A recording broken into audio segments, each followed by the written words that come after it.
And I'm not saying I'm perfect, and I got a lot of struggles in my life right now, and I'm concerned for my own salvation. I don't want to be up here trying to be super spiritual man and got it all figured out. I'm striving for salvation myself. Jesus said, strive to enter in, work it out with fear and trembling, put away your foolishness and sin, and I'm striving every day. I still see foolishness, I still see sin popping up, I still have issues and problems, and I am concerned and even scared sometimes, wondering if I'm going to be saved, just to let you know.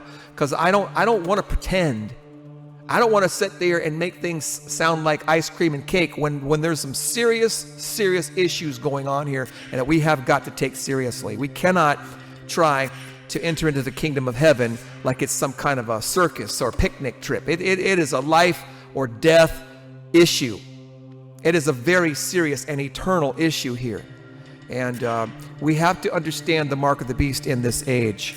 We have to understand that we are the generation of the mark of the beast.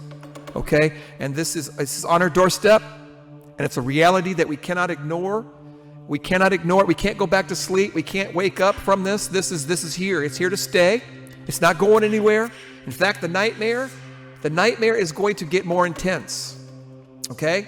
And we're going to have to decide how to grow in courage, and how to grow in holiness and grace, how to grow in grace and courage and peace. Peace. I want peace during this process. I want to be absolutely peaceful when I'm facing losing everything, watching my grandkids starve. I want to, in the sorrow and in the tears and in the affliction, because that's what it is.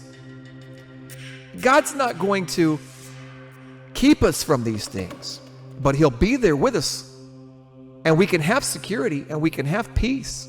You can have peace even though you're afflicted. That's a little bit of a mystery to kind of think about that for a second, but you don't have to be anxious when you're suffering, but the suffering will still remain. You don't have to be overly paralyzed with fear when you're being persecuted and when you're feeling these sorrows, but the sorrows will still be there.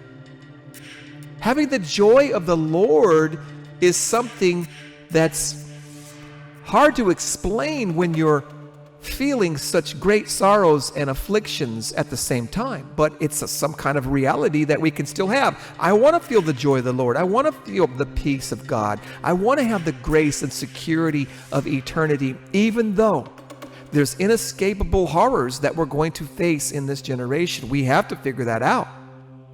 And, we have the time that we have and the days that we have, we should be trying to really iron those wrinkles out. And, sometimes I find myself squandering my time and being vain with certain things. And I just hope and pray that we all get it right and that we all are counted worthy, that we're counted worthy before it's too late. Brothers and sisters, why don't you pray with me here? Pray with me that we get it right. Pray with me that we're counted worthy. These are the prayers that we need to pray.